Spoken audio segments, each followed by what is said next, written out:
Hello students.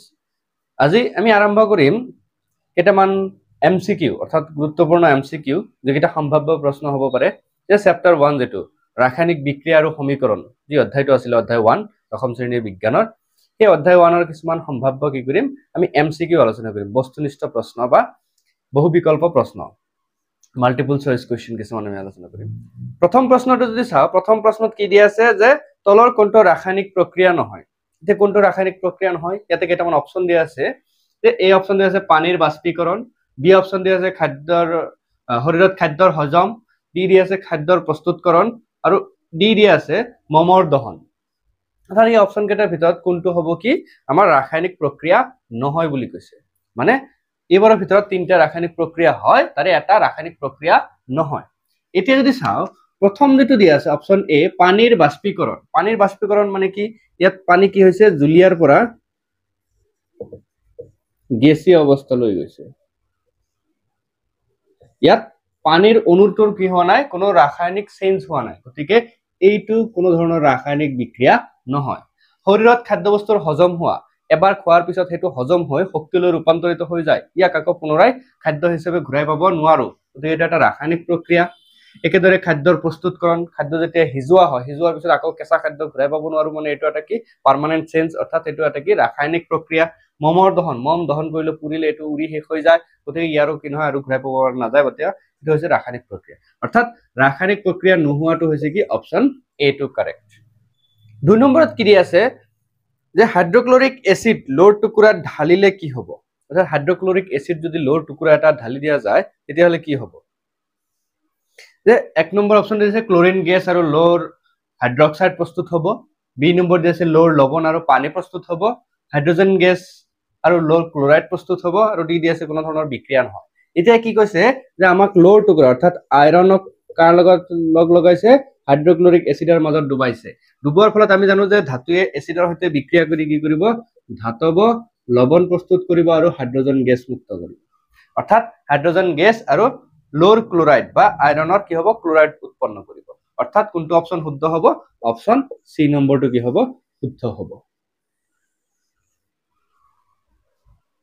তিন নম্বৰটো যদি চোৱা যায় তিন নম্বৰত কি দি আছে যে তলৰ কোনটো প্ৰক্ৰিয়া ভৌতিক পৰিৱৰ্তন নহয় যে এই প্ৰক্ৰিয়া কেইটামান অপচন দি আছে অপচন কেইটাৰ ভিতৰত কোনটো ভৌতিক প্ৰক্ৰিয়া নহয় অৰ্থাৎ ৰাসায়নিক প্ৰক্ৰিয়া কোনটো যে পানীৰ উতলীকৰণ অৰ্থাৎ পানীৰ উতলা পানীটোৰ কি উতলা বস্তুটো হৈছে কি এটাকে পানী কি হ'ব তাৰ ভৌতিক অৱস্থাটোহে চেঞ্জ হ'ব মানে পানী জলীয় অৱস্থাৰ পৰা কি হ'ব গেছীয় অৱস্থালৈ যাব গতিকে এটো কি নহয় এটো এটা ভৌতিক পৰিৱৰ্তন এটো ভৌতিক ৰাসায়নিক পৰিৱৰ্তন নহয় এলপিজি গেছৰ দহন ইয়াত এলপিজি গেছ দহন কৰিলে কি হ'ব কাৰ্বন ডাই অক্সাইড উৎপন্ন হ'ব গতিকে এটো এটা কি ৰাসায়নিক প্ৰক্ৰিয়া বৰফ গলি পানী হোৱা বৰফটো গলি পানী হোৱাটো কি এটা ভৌতিক প্ৰক্ৰিয়া ওপৰৰ এটাও নহয় অৰ্থাৎ কি হ'ব আমাৰ শুদ্ধ অপচনটো হ'ব কি এইটো বি নম্বৰটো কি হ'ব শুদ্ধ হ'ব অৰ্থাৎ কোনটো ৰাসায়নিক প্ৰক্ৰিয়া ভৌতিক প্ৰক্ৰিয়া নহয় মানে অৰ্থাৎ ৰাসায়নিক প্ৰক্ৰিয়া হয় যে বি নম্বৰটো এলপিজি গেছৰ দহনটো হ'ব কি আমাৰ এটা ৰাসায়নিক প্ৰক্ৰিয়া বা এটো ভৌতিক প্ৰক্ৰিয়া নহয় বাকি কেইটা কি হয় ভৌতিক প্ৰক্ৰিয়া 4 নম্বৰটো যদি চোৱা যায় 4 নম্বৰত কি দিয়া আছে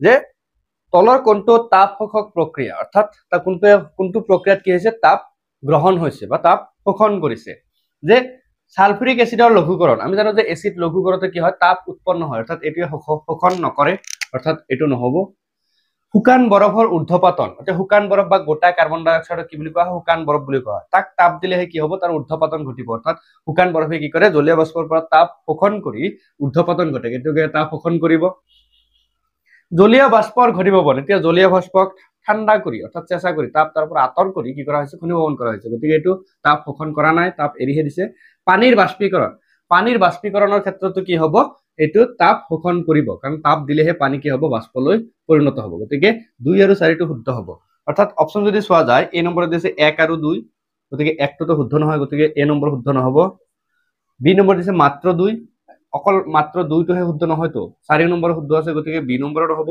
সি নম্বৰ দিছে মাত্ৰ 3 নম্বৰটো শুদ্ধ নহয় গতিকে অপচন কি হ'ব ডি নম্বৰটো শুদ্ধ হ'ব 2 নম্বৰ আৰু 4 নম্বৰ উক্তিটো কি হ'ব আমাৰ তাপ শোষণ প্ৰক্ৰিয়া হয় এবাৰ 5 নম্বৰটো যদি চাও 5 নম্বৰত কি দি আছে যে তলৰ কোনটো প্ৰক্ৰিয়া ৰাসায়নিক বিক্ৰিয়া হোচায় এতিয়া চাৰিটা অপচন দি আছে অপচন কেইটাৰ ভিতৰত কোনটো প্ৰক্ৰিয়া কি বুজাইছে ৰাসায়নিক বিক্ৰিয়া এটা হোৱা বুজাইছে এটা দিছে যে পেট্ৰলক মুকলি অৱস্থাত ৰখা, অৰ্থাৎ পেট্ৰল যদি মুকলিকৈ থৈ দিয়া যায় ই কি হ'ব বাষ্পলৈ পৰিণত হ'ব, অৰ্থাৎ ইয়াৰ কি হ'ব মাত্ৰ ভৌতিক পৰিৱৰ্তন হ'ব, গতিকে এইটো ৰাসায়নিক বিক্ৰিয়া হোৱা নাই। গেছ সিলিণ্ডাৰত অতি উচ্চ চাপত অক্সিজেন গেছক সংৰক্ষণ কৰা, এতিয়া সিলিণ্ডাৰ এটা যেতিয়া অক্সিজেন গেছটো সংৰক্ষণ কৰা হয় অতি উচ্চ চাপত, অৰ্থাৎ চাপ প্ৰয়োগ কৰি অক্সিজেন গেছটো কি কৰা হয় তৰলীকৰণ কৰা হয়, অৰ্থাৎ এইটো কি নহয় কোনো ধৰণৰ ৰাসায়নিক পৰিৱৰ্তন হোৱা নাই, অক্সিজেন গেছটো অক্সিজেন মানে তৰল হিচাপে কি কৰা হয় ইয়াক সংৰক্ষণ কৰা হয়, গতিকে এইটো কি হোৱা নাই ৰাসায়নিক পৰিৱৰ্তন নহয় বা ৰাসায়নিক বিক্ৰিয়া নহয়। যে বায়ুৰ তৰলীকৰণ, চাপ প্ৰয়োগ কৰি বায়ুক যদি তৰল বনোৱা হয় তথাপি সেইটো কি নহয় কোনো ধৰণৰ ৰাসায়নিক বিক্ৰিয়া নহয়।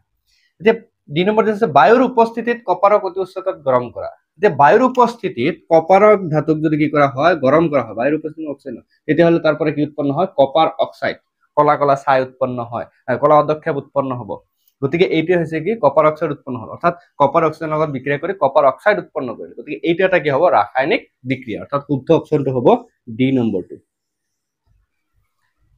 এতিয়া 6 নম্বৰটো যদি চোৱা যায় 6 নম্বৰ প্ৰশ্নত কি কৈছে যে তেলৰ এটা সতেজ নমুনা সংৰক্ষণ কৰিব হলে তলৰ কোনটো গেছ ব্যৱহাৰৰ বাবে উপযোগী হ'ব, যে তেলৰ সতেজ নমুনা অৰ্থাৎ ফ্ৰেছ অয়েল যদি কি কৰা হয় সংৰক্ষণ কৰিব লগা হয়, অৰ্থাৎ তেলৰ পেকেট যদি সিল কৰিব লগা হয় তেতিয়াহ'লে তাৰ ভিতৰত কেনেকুৱা ধৰণৰ গেছ কি হ'ব উপযোগী হ'ব।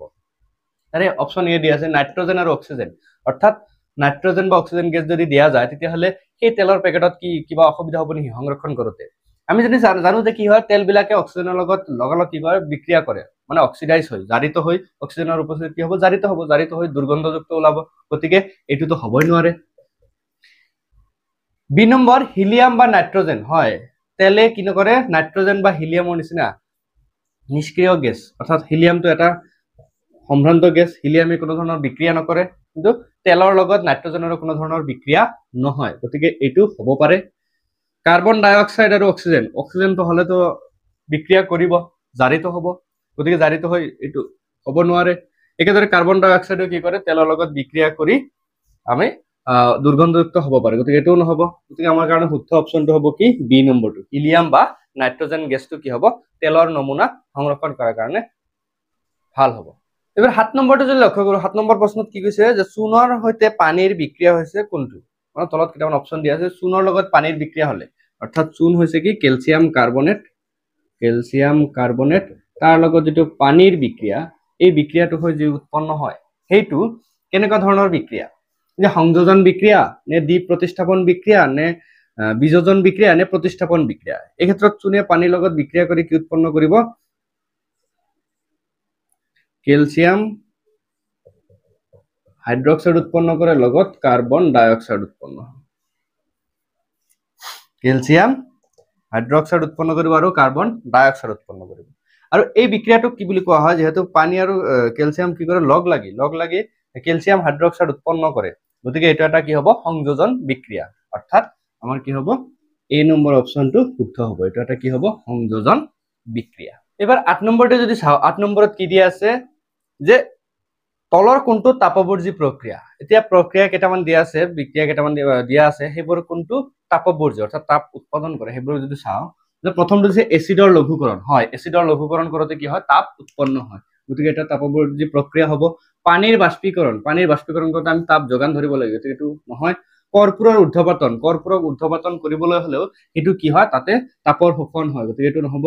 পোৰাচুনৰ সৈতে পানীৰ বিক্ৰিয়া অৰ্থাৎ কেলছিয়াম অক্সাইডে যেতিয়া কি কৰে পানীৰ লগত বিক্ৰিয়া কৰে তেতিয়া চূণ পানীত দিলে কি হ'ব টেমাটো গৰম হৈ যায়, গতিকে কি হ'ব এইটো হৈছে কি এটা তাপবৰ্জী প্ৰক্ৰিয়া, অৰ্থাৎ শুদ্ধ হ'ব কি এ আৰু ডি ক'ত আছে অপচন 1 নম্বৰ, 1 নম্বৰ অপচনত কি দি আছে এ আৰু ডি, অৰ্থাৎ এ আৰু ডি টো হৈছে কি শুদ্ধ। এবাৰ 9 নম্বৰটো চাওঁ 9 নম্বৰটোৰ প্ৰশ্ন কি হৈছে যে যেতিয়া মেগনেছিয়ামৰ ফিতা এডাল বায়ুৰ উপস্থিতিত দহন কৰা হয় আৰু সেই ছাইখিনি যদি চাইনা পাত্ৰ মানে পৰ্চেলিন বেচিনত যদি কি কৰা হয় সংগ্ৰহ কৰা হয়, এই ছাইখিনি কি বগা ছাইখিনি যে উৎপন্ন হয় ছাইখিনি আচলতে কি, অপচন এ দি আছে যে মেগনেছিয়াম নাইট্ৰাইট, অপচন বি দি আছে মেগনেছিয়াম অক্সাইড, অপচন সি দি আছে মেগনেছিয়াম কাৰ্বাইড আৰু অপচন ডি দি আছে এটাও নহয়। আমি জানো যে মেগনেছিয়ামৰ ফিতা এডাল যেতিয়া বায়ুৰ উপস্থিতিত দহন কৰা হয় ই অক্সিজেনৰ লগত বিক্ৰিয়া কৰি কি উৎপন্ন কৰে মেগনেছিয়াম অক্সাইড উৎপন্ন কৰে, বগা ছাই উৎপন্ন কৰে, গতিকে উৎপন্ন হোৱা পদাৰ্থটো হ'ব কি মেগনেছিয়াম অক্সাইড, অৰ্থাৎ বি নম্বৰ অপচনটো কি হ'ব শুদ্ধ। 10 নম্বৰ প্ৰশ্নটো যদি লক্ষ্য কৰোঁ 10 নম্বৰত কি দি আছে যে এমনিয়াই অক্সিজেনৰ লগত বিক্ৰিয়া কৰি নাইট্ৰজেন মনক্সাইড বা নাইট্ৰাছ অক্সাইড উৎপন্ন কৰে আৰু পানী উৎপন্ন কৰা বিক্ৰিয়াটো অৰ্থাৎ এমনিয়া গেছে অক্সিজেনৰ লগত বিক্ৰিয়া কৰি নাইট্ৰাছ অক্সাইড উৎপন্ন কৰা আৰু পানী উৎপন্ন কৰা বিক্ৰিয়াটো কোন প্ৰকাৰৰ বিক্ৰিয়া যে প্ৰতিস্থাপন বিক্ৰিয়া নে সংযোজন বিক্ৰিয়া নে ৰেডক্স বিক্ৰিয়া নে প্ৰশমন বিক্ৰিয়া এতিয়া যদি লক্ষ্য কৰো যে বিক্ৰিয়াটোত কি হৈছে ইয়াতে নাইট্ৰজেনৰ হাইড্ৰজেনক অক্সিজেনে কি কৰিছে প্ৰতিস্থাপিত কৰিছে অৰ্থাৎ বিক্ৰিয়াটো কি হৈছে প্ৰতিস্থাপিত হৈছে অৰ্থাৎ প্ৰতিস্থাপন সংঘটিত হৈছে তাত কোনো ধৰণৰ সংযোজন হোৱা নাই ইয়াত ৰেডক্স বিক্ৰিয়া হৈছে কাৰণ নাইট্ৰজেন নাইট্ৰাছ অক্সাইডলৈ জাৰিত হৈছে আকৌ ইয়াতে অক্সিজেন বা হাইড্ৰজেনটো কি হৈছে পানীলৈ অক্সিজেনটো পানীলৈ কি হৈছে বিজাৰিত হৈছে অৰ্থাৎ ইয়াতে জাৰণ বিজাৰণ বিক্ৰিয়াটো সংঘটিত হৈছে প্ৰশমন বিক্ৰিয়াটো নহয় কাৰণ ইয়াত কোনো ধৰণৰ প্ৰশমিত হোৱা নাই গতিকে কি হ'ব অপচন কোনটো শুদ্ধ হ'ব এক নম্বৰ দিছে এ আৰু ডি তে এ টো শুদ্ধ কিন্তু ডি টো শুদ্ধ নহয় গতিকে এটো নহব বি আৰু সি সি শুদ্ধ কিন্তু বি শুদ্ধ নহয় গতিকে নহব এ আৰু সি 3 নম্বৰ এটো শুদ্ধ হ'ব এটো শুদ্ধ নহয় অৰ্থাৎ শুদ্ধ অপচনটো হ'ব এ আৰু সি অৰ্থাৎ বিক্ৰিয়াটোত কি ঘটিছে প্ৰতিস্থাপন বিক্ৰিয়া আৰু ৰেডক্স বিক্ৰিয়া দুইটা সংঘটিত হৈছে 11 নম্বৰ প্ৰশ্নটো চোৱা যায় যে কপাৰ সালফেটক অতি উত্তপ্ত কৰিলে কি উৎপন্ন হ'ব অৰ্থাৎ কপাৰ সালফেট CuSO4 ক যদি কি কৰা হয় অতিশয় তাপ দিয়া যায় ইয়াত যদি কি কৰা হয় অত্যাধিক পৰিমাণে উত্তপ্ত কৰি থকা হয় প্ৰথমতে কি হ'ব কপাৰ সালফেটৰ পৰা পানী আতৰি গৈ কি হ'ব ইয়াৰ এনহাইড্ৰাছ কপাৰ উৎপন্ন হ'ব তাৰ পিছত ইয়াক যদি আৰু এনহাইড্ৰাছ কপাৰক আৰু উত্তাপিত কৰি থকা যায় তেতিয়া হলি কপাৰ সালফেটক অতি উত্তপ্ত কৰিলে কি উৎপন্ন হ'ব কপাৰ অক্সাইড উৎপন্ন হ'ব আৰু সালফাৰ ডাইঅক্সাইড বা সালফাৰ ট্ৰাইঅক্সাইড কি হ'ব গেছ উৰি গুছি যাব গতিকে মেইনলি আমাৰ উৎপন্ন হ'ব কি অৱশেষ কাৰ পোৱা যাব কপাৰ অক্সাইড অৰ্থাৎ অপচন ডি নম্বৰটো শুদ্ধ হ'ব 12 নম্বৰটো যদি লক্ষ্য কৰা যায় 12 নম্বৰত কি কৈছে যে তলৰ কোনটো কাৰ্য সাধাৰণতে কৰা নহয় মানে এই কেটা কাৰ্য দি আছে কাৰ্যকেটাৰ ভিতৰত কোনটো কৰা নহয় এই নম্বৰটো দি আছে কপাৰৰ পাত্ৰত সালফিউৰিক এসিড থোৱা হয় ৰূপৰ পাত্ৰত কপাৰ সালফেটৰ দ্ৰৱ থোৱা হয় কপাৰৰ পাত্ৰত জিংক সালফেটৰ দ্ৰৱ থোৱা হয় জিংকৰ পাত্ৰত সালফিউৰিক এসিডৰ দ্ৰৱ থোৱা হয় এতিয়া যদি লক্ষ্য কৰা যায় যে কপাৰে সালফিউৰিক এসিডৰ লগত বিক্ৰিয়া সাধাৰণতে নকৰে ৰূপ অৰ্থাৎ সিলভাৰে কপাৰ সালফেটৰ লগত বিক্ৰিয়া কৰিব নোৱাৰে কপাৰে জিংক সালফেটৰ লগত বিক্ৰিয়া নকৰে জিংকে সালফিউৰিক এসিডৰ লগত বিক্ৰিয়া কৰে অৰ্থাৎ জিংকৰ পাত্ৰত সালফিউৰিক এসিড থলে কি হ'ব পাত্ৰটো লাহে লাহে ক্ষয় হ'বলৈ আৰম্ভ কৰিব জিংকৰ পাত্ৰে বিক্ৰিয়া হয় লাহে লাহে পাত্ৰটো গলি যাব গতিকে এই কাৰ্যটো কৰা নহয় এটো কৰিলে কি হ'ব আমাৰ অসুবিধাৰ সন্মুখীন হোৱা যাব গতিকে এই শুদ্ধ অপচনটো হ'ব ডি নম্বৰ এবাৰ 13 নম্বৰ যদি লক্ষ্য কৰো 13 নম্বৰত কি কৈছে যে লঘু সালফিউৰিক এসিডৰ সৈতে জিংকৰ বিক্ৰিয়াটো কোন প্ৰকাৰৰ বিক্ৰিয়া ইয়াতে দিয়া আছে প্ৰতিস্থাপন আৰু ৰেডক্স বিক্ৰিয়া সংযোজন আৰু বিযোজন বিক্ৰিয়া ৰেডক্স আৰু দ্বি প্ৰতিস্থাপন বিক্ৰিয়া অধক্ষেপন আৰু দ্বি প্ৰতিস্থাপন বিক্ৰিয়া এতিয়া জিংকৰ লগত লঘু সালফিউৰিক এসিডৰ বিক্ৰিয়াটো যদি লক্ষ্য কৰো এটোৱে কি কৰে জিংক সালফেট উৎপন্ন কৰে আৰু হাইড্ৰজেন গেছ মুক্ত কৰে ইয়াত কোনো ধৰণৰ অধক্ষেপ উৎপন্ন নহয় গতিকে এটোটো হ'ব নোৱাৰে ইয়াত কি হ'ব দ্বি প্ৰতিস্থাপন বিক্ৰিয়া হোৱা নাই ৰেডক্সটো বাৰু হয় কিন্তু এটো নহয় সংযোজন হোৱা নাই বিযোজনো হোৱা নাই ইয়াত কি হৈছে জিংকে হাইড্ৰজেনক প্ৰতিস্থাপিত কৰিছে প্ৰতিস্থাপিত কৰি জিংক সালফেট প্ৰস্তুত কৰিছে আৰু ইয়াত কি হৈছে সালফিউৰিক এসিডৰ পৰা সালফেটৰ পৰা হাইড্ৰজেনটো কি হৈছে আতৰি গৈছে অৰ্থাৎ এটো কি হৈছে বিজাৰণ বিক্ৰিয়া হৈছে অৰ্থাৎ অক্সিডেশন আৰু ৰিডাকশন বিক্ৰিয়াটো সংঘটিত হৈছে গতিকে এটো হ'ব শুদ্ধ অৰ্থাৎ এ নম্বৰ এই বিক্ৰিয়াটো কোন প্ৰকাৰৰ বিক্ৰিয়া ইয়াত প্ৰতিস্থাপন হৈছে আৰু লগতে ৰেডক্স বিক্ৰিয়া সংঘটিত হৈছে 14 নম্বৰটো যদি লক্ষ্য কৰো 14 নম্বৰ প্ৰশ্নত কি কৈছে যে যেতিয়া লোৰ গজাল এটা কপাৰ সালফেট দ্ৰৱত 2-3 ঘণ্টাৰ বাবে ডুবাই ৰাখি পিছত উলিয়াই আনি শোধন কৰা হয় তেতিয়া লোৰ গজালটোৰ ৰং হ'ব লোৰ গজালটোৰ ৰংটো কেনেকুৱা হ'ব অৰ্থাৎ কপাৰ সালফেটৰ দ্ৰৱ যদি কি কৰা যায় লোৰ গজালটো ডুবাই ৰখা হয় তেতিয়া হলে কি কৰে লোৰ গজালে কি কৰিব কপাৰ সালফেটৰ দ্ৰৱৰ লগত বিক্ৰিয়া কৰি তাৰ পৰা কপাৰ ধাতু মুক্ত কৰিব আৰু সেই কপাৰ ধাতু গজালটোৰ চাৰিওপিনে কি থাকিব এটা প্ৰলেপ কৰিব অৰ্থাৎ কপাৰ ধাতুৰ এটা কি হ'ব প্ৰলেপ কৰিব আৰু কপাৰ ধাতুৰ ৰংটো আমি কি জানো ব্ৰাউন কালাৰ ব্ৰাউন মানে মটিয়া অৰ্থাৎ কি হ'ব ডি নম্বৰ অপচনটো কি হ'ব শুদ্ধ হ'ব শুদ্ধ অপচনটো হ'ব ডি 15 নম্বৰটো যদি লক্ষ্য কৰো 15 নম্বৰ প্ৰশ্নত কি কৈছে যে যেতিয়া বেৰিয়াম ক্লোৰাইড দ্ৰৱ এটা সোডিয়াম সালফেট দ্ৰৱৰ সৈতে মিশ্ৰণ ঘটোৱা হয় তেতিয়া তলৰ কোনটো যুক্তি সত্য নহয় অৰ্থাৎ এই যুক্তিকেইটা যে দিয়া আছে যুক্তিকেইটাৰ কোনকেইটা সত্য নহয় বুলি কৈছে অৰ্থাৎ বেৰিয়াম ক্লোৰাইডৰ যেতিয়া বিক্ৰিয়া হয় বেৰিয়াম ক্লোৰাইডৰ লগত বিক্ৰিয়া কৰা হয় সোডিয়াম সালফেটৰ তেতিয়া কোনটো ধৰণৰ বিক্ৰিয়া উৎপন্ন হয়? ইয়াৰ পৰা কি উৎপন্ন হ'ব? বেৰিয়াম সালফেটৰ অদক্ষেপ উৎপন্ন হয় আৰু সোডিয়াম ক্লোৰাইডৰ দ্ৰৱ উৎপন্ন হয়। বিক্ৰিয়াটোত কি হ'ব? এটো কি হয়? সলিউশন, এটো যদি সলিউশন লোৱা যায় AQ, এটো কি হ'ব? সলিড, এটো কি হ'ব? সলিউশন উৎপন্ন হ'ব। অর্থাৎ কি হয়? বেৰিয়াম সালফেটৰ অদক্ষেপ পৰে, অৰ্থাৎ এই বিক্ৰিয়াটো এটা অদক্ষেপণ বিক্ৰিয়া হয়। ইয়াত বেৰিয়াম ক্লোৰাইডে বেৰিয়ামে সোডিয়ামক প্ৰতিস্থাপিত কৰিছে, সোডিয়ামে বেৰিয়ামক প্ৰতিস্থাপিত কৰিছে, এটো এটা দ্বি প্ৰতিস্থাপন বিক্ৰিয়া হয় আৰু বিক্ৰিয়াটো খুব তীব্ৰবেগীও হয়। ইয়াত কোনো ধৰণৰ কি হোৱা নাই? অক্সিডেশন ৰিডাকশন হোৱা নাই, গতিকে এটো ৰেডক্স বিক্ৰিয়া নহয়। গতিকে শুদ্ধ অপশনটো হ'ব অক্সিডেশন ৰিডাকশন। গতিকে এই উক্তিটো সত্য নহয়, এটো এটা কোনো ধৰণৰ কি নহয়? ৰেডক্স বিক্ৰিয়া। 16 নম্বৰটো যদি চোৱা যায়, 16 নম্বৰত কি আছে? তলৰ কোনটো প্ৰতিস্থাপন বিক্ৰিয়া? এই চাৰিটা বিক্ৰিয়া দি আছে, চাৰিটা বিক্ৰিয়া কোনটো প্ৰতিস্থাপন বিক্ৰিয়া? এই ক্ষেত্ৰত দেখা পোৱা যায় যে এই নম্বৰ বিক্ৰিয়া যেটো দি আছে, ইয়াত এটা প্ৰডাক্টৰ পৰা দুটা প্ৰডাক্ট উৎপন্ন হৈছে, অৰ্থাৎ কি হৈছে? ভাঙি গৈছে, এটো এটা কি? বিযোজন বিক্ৰিয়া, গতিকে এটো নহব। 2 নম্বৰটো যদি চোৱা যায় যে সোডিয়ামে হাইড্ৰোজেনৰ পৰা প্ৰতিস্থাপিত কৰি কৰিছে সোডিয়াম হাইড্ৰক্সাইড উৎপন্ন কৰিছে, মানে ইয়াতে হাইড্ৰোজেন কি কৰিছে? প্ৰতিস্থাপিত কৰি হাইড্ৰক্সাইড উৎপন্ন কৰিছে, গতিকে এটা এটা কি হ'ব? প্ৰতিস্থাপন বিক্ৰিয়া। 3 নম্বৰটো যদি চোৱা যায় যে হাইড্ৰোজেন আৰু অক্সিজেন লগ লাগি পানী উৎপন্ন হৈছে, কি হৈছে? সংযোজন হৈছে, গতিকে এটো প্ৰতিস্থাপন নহয়। ইয়াত দেখা পাইছে যে এটাই প্ৰডাক্ট তিনিটা বেলেগ বেলেগ অৰ্থাৎ ভাঙি গৈছে, গতিকে এটো কি হ'ব? বিযোজন বিক্ৰিয়া, গতিকে এটো নহব। গতিকে আমাৰ শুদ্ধ অপশনটো হ'ব বি নম্বৰটো, এইটো হ'ব আমাৰ প্ৰতিস্থাপন বিক্ৰিয়া। 17 নম্বৰটো চাও, 17 নম্বৰত কি দিছে? যে সিলভাৰক, অৰ্থাৎ সিলভাৰক যদি বায়ুৰ সংস্পৰ্শত ৰখা হয় তেতিয়াহ'লে ইয়াৰ ওপৰত যে চামনি এটা পৰে বা কলা প্ৰলেপ এটা যে পৰে, সেই প্ৰলেপটো কি? যে এই নম্বৰ দি আছে সিলভাৰ নাইট্ৰেট, বি নম্বৰ দি আছে সিলভাৰ সালফাইড, ডি নম্বৰ দি আছে সিলভাৰ অক্সাইড আৰু ডি নম্বৰ দি আছে সিলভাৰ কাৰ্বনেট। অৰ্থাৎ সিলভাৰে নাইট্ৰজেন বা নাইট্ৰজেনৰ লগত বিক্ৰিয়া কৰি সিলভাৰ নাইট্ৰেটৰ দ্ৰৱ উৎপন্ন নকৰে। সিলভাৰ কি কৰে? সালফাৰৰ লগত অক্সাইড কৰি কলা অদক্ষেপ যেটো উৎপন্ন কৰে, সিলভাৰ সালফাইডটো হৈছে এটা কলা অদক্ষেপ। অক্সাইডো ই নহয়, কাৰ্বনেটো নহয়, গতিকে কলা অদক্ষেপটো কি? অপশন বি নম্বৰটো কি হ'ব? শুদ্ধ হ'ব। অৰ্থাৎ সিলভাৰে বায়ুত থকা সালফাৰ ডাই অক্সাইডৰ লগত বিক্ৰিয়া কৰি সিলভাৰ সালফাইড উৎপন্ন কৰে। 18 নম্বৰটো যদি লক্ষ্য কৰা যায়, 18 নম্বৰ কি? যেতিয়া অম্ল পানীৰ মাজেৰে বিদ্যুৎ প্ৰবাহ বয়, কি ধৰণৰ ৰাসায়নিক বিক্ৰিয়া ঘটে? অৰ্থাৎ অম্ল পানী অৰ্থাৎ এসিড পানীৰ মাজেৰে যেতিয়া কি হ'ব? বিদ্যুৎ চালিত কৰা হয়, তেতিয়া কেনেকুৱা ধৰণৰ বিক্ৰিয়া সংঘটিত হয়? সেই বিক্ৰিয়াত কি হয়? এসিডৰ উপস্থিতিত পানীৰ কি হয়? বিভাজিত হয় হাইড্ৰোজেন গেছ আৰু অক্সিজেন গেছ উৎপন্ন হয়, অৰ্থাৎ কি হ'ব? এই ক্ষেত্ৰত বিযোজন বিক্ৰিয়া সংঘটিত হ'ব, অৰ্থাৎ অপশন ডি টো শুদ্ধ হ'ব। 19 নম্বৰটো যদি লক্ষ্য কৰো, 19 নম্বৰত কি কৈছে? যে চৰ্বি আৰু তেলজাতীয় খাদ্যবস্তুৰ জাৰণ হোৱাৰ ফলত দুৰ্গন্ধ আৰু খাবৰ অনুপযোগী হোৱা প্ৰক্ৰিয়াটো কোন ধৰণৰ প্ৰক্ৰিয়া? এটোত কি হৈছে? বিজাৰণ হৈছে নে চৰ্বিৰ দুৰ্গন্ধিতা নে ক্ষয়ভৱন নে প্ৰতিজাৰক? যেহেতু কি হয়? চৰ্বিজাতীয় খাদ্য বা তেলজাতীয় খাদ্যবস্তু কি হয়? জাৰিত হৈ দুৰ্গন্ধ উৎপন্ন হয়, আৰু এটো কি বুলি কোৱা হয়? চৰ্বিৰ দুৰ্গন্ধিতা বুলি কোৱা হয়, অৰ্থাৎ অপশন বি টো কি হ'ব?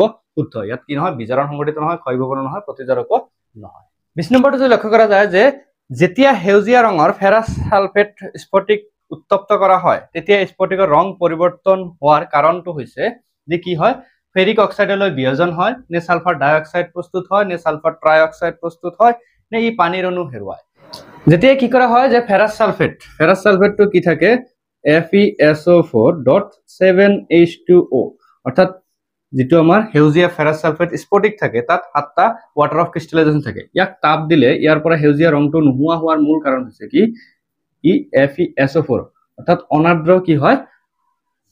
ফেৰাছ সালফেট উৎপন্ন হয়, ইয়াৰ পৰা কি হয়? পানীৰ অণুখিনি হেৰুৱাই যায়। ইয়াত বেলেগ ধৰণৰ কোনো একো উৎপন্ন হয়, গতিকে শুদ্ধ অপশনটো হ'ব ডি নম্বৰটো, ই পানীৰ অণু হেৰুৱায়। এবাৰ 21 নম্বৰটো যদি চাও, 21 নম্বৰত কি কৈছে? যে তলৰ কোনটো সংযোজন বিক্ৰিয়া? ইয়াত চাৰিটা বিক্ৰিয়া দি আছে, বিক্ৰিয়া কেইটা কোন কেইটা সংযোজন? প্ৰথমটো যদি লক্ষ্য কৰো, এটো এটা বিক্ৰিয়ক ভাঙি দুটা হৈছে, অৰ্থাৎ এটো বিযোজন হৈছে, গতিকে এটো সংযোজন নহয়। ইয়াত কি দেখা পাইছে? দুটা বিক্রিয়ক লগ লাগি এটা হৈছে, এটো এটা সংযোজন বিক্রিয়া। একেদৰে 3 নম্বৰটো কি হৈছে? দুটা এলুমিনিয়াম আৰু অক্সিজেন লগ লাগি এলুমিনিয়াম অক্সাইড গঠন হৈছে, এটো এটা সংযোজন বিক্রিয়া। জিংকটো কি কৰিছে? জিংক সালফেট উৎপন্ন কৰিছে, অৰ্থাৎ এটো এটা প্ৰতিস্থাপন বিক্ৰিয়া, এই সংযোজন নহয়, অৰ্থাৎ 2 আৰু 3 টো শুদ্ধ। অপশন কেইটা যদি চোৱা যায়, এত কি দি আছে? 1 আৰু 2 3, এটো নহব। বি দি আছে কি? 3 আৰু 4, এটো নহয়। সি দি আছে 2 আৰু 4, 2 টো হয় কিন্তু 4 টো নহয়, এটো নহব। গতিকে দিছে 2 আৰু 3, গতিকে ডি নম্বৰ অপশনটো কি হ'ব? শুদ্ধ হ'ব। এবাৰ 22 নম্বৰ প্ৰশ্নটো যদি চাও, 22 নম্বৰ প্ৰশ্নত কি দি আছে? তিনটা বিকাৰত এ বি সি ৰে লেভেল কৰি তাত কি লৈছে? 25 ml কে পানী ভৰোৱা হৈছে প্ৰত্যেকটো। এতিয়া তিনটা বিকাৰত যদি ক্ৰমে অলপমান সোডিয়াম হাইড্ৰক্সাইড দ্ৰৱ আৰ্দ্ৰ কপাৰ সালফেট দ্ৰৱ আৰু সোডিয়াম ক্লোৰাইড দ্ৰৱ লোৱা হয় প্ৰত্যেকটো দ্ৰৱত ক্ৰমে যদি সিৰিয়ালি লোৱা হয় পৰ্যবেক্ষণ কৰি পোৱা গ'ল যে এ আৰু বি বিকাৰত থকা দ্ৰৱখিনি উষ্ণতা বৃদ্ধি পাইছে আৰু সি বিকাৰত থকা দ্ৰৱৰ উষ্ণতা কি হৈছে হ্ৰাস পাইছে এতিয়া তলৰ কোনকেইটা উক্তি কি হ'ব শুদ্ধ হ'ব অৰ্থাৎ এ বিকাৰত কি হৈছে উষ্ণতা বৃদ্ধি পাইছে এ আৰু বি বিকাৰৰ উষ্ণতা বৃদ্ধি পাইছে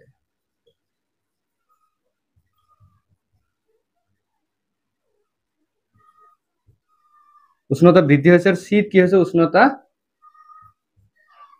হ্ৰাস হৈছে সেইটোৰ পৰা চাব পাৰো যে এ আৰু বিত উষ্ণতা বৃদ্ধি পাইছে তাৰ মানে কি হৈছে বিক্ৰিয়াটোত কি হৈছে তাপ সৃষ্টি হৈছে অৰ্থাৎ বিক্ৰিয়াটো কি হ'ব তাপবৰ্জী অৰ্থাৎ এ আৰু বি বিকাৰত কি হৈছে তাপবৰ্জী প্ৰক্ৰিয়া হৈছে অৰ্থাৎ এই এক নম্বৰটো শুদ্ধ হ'ব আৰু সি নম্বৰত কি হৈছে উষ্ণতা হ্ৰাস পাইছে অৰ্থাৎ এইটোত কি হৈছে তাপ শোষণ কৰিছে বিক্ৰিয়াটো কি কৰিছে তাপ শোষণ কৰিছে অৰ্থাৎ এই দ্ৰৱটোৰ কি হৈছে উষ্ণতাটো হ্ৰাস পাইছে অৰ্থাৎ কি হ'ব শোষণ হৈছে গতিকে এইটো কি হ'ব 4 নম্বৰটো শুদ্ধ হ'ব গতিকে 1 আৰু 4 শুদ্ধ হোৱা অপচনটো কোনটোত আছে সি নম্বৰ অৰ্থাৎ সি নম্বৰ অপচনটো কি হ'ব আমাৰ শুদ্ধ হ'ব